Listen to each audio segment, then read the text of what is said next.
la wajib kalajama soalnya lampang dunia ni sakum som pariani so cancer treatment to ni cancer real ikan ni bota imadi laute tanyaจาก Kolkata yan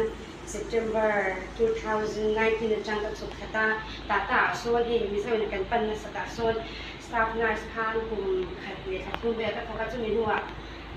อาจารย์ของอาจารย์ยันของ West Bengal Government เตมาสตาร์เจนันสิทธิ์กับมุกเดินชาวตานักสวนเวกตาย Government sponsor ยันจะตาก็โจทย์ด้วยว่าไม่ละวินยันคุณอาจารย์ College ยันอาจารย์ Nursing College ส่วนกับ Airport Pulason Hospital so ama masik college tu helai di Kopar Pulason na yanin lecture in kasona ni betajan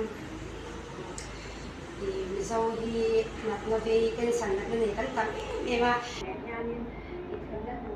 pa yan ta ma khan ki be na ni tu khan yang siam sian tu tu ni atin ko na ni yanin me so ma ya tu ni siam na ko ni beta basta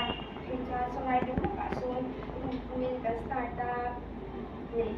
pimpak kan di lokal kan selain kan ini maju kan soal bebek angsu kalau kita ada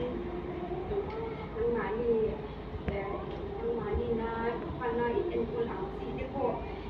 aku na lalu waktu anu pun kita juga kita jika bila usaha sakuna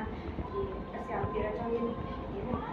yang pula pada asyik-asyiknya masih pada buat nazar ini ingin dia nak kalau pula makan itu tak pun dia kan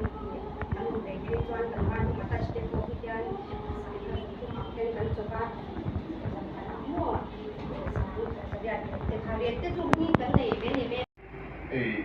tuza ni kan school lo kan ni kan kan hai forma kan in ta masih kan mang zo lo wa in dai chu kan che lo in dai lo kan ha ya kan no sei tu zo chu kan in mang thie mang le ka te pa ka thie thien jum ri sa na min te se la a chang in so e so tu te kan de ya ti kan ya kan ngai chang na te ko ya ling kan kal ma ya ke ma ni se la cha te kan de ya in ni min la ya so e ya song tu kan de bo ka ke ka ri mu chang chang ni zo de lo chu ma ya tu la ni se ti la ya yan hei liu tao na全路路对你们说明啊，弄的天气路运动首先那你这个路人了嘛，给你能把。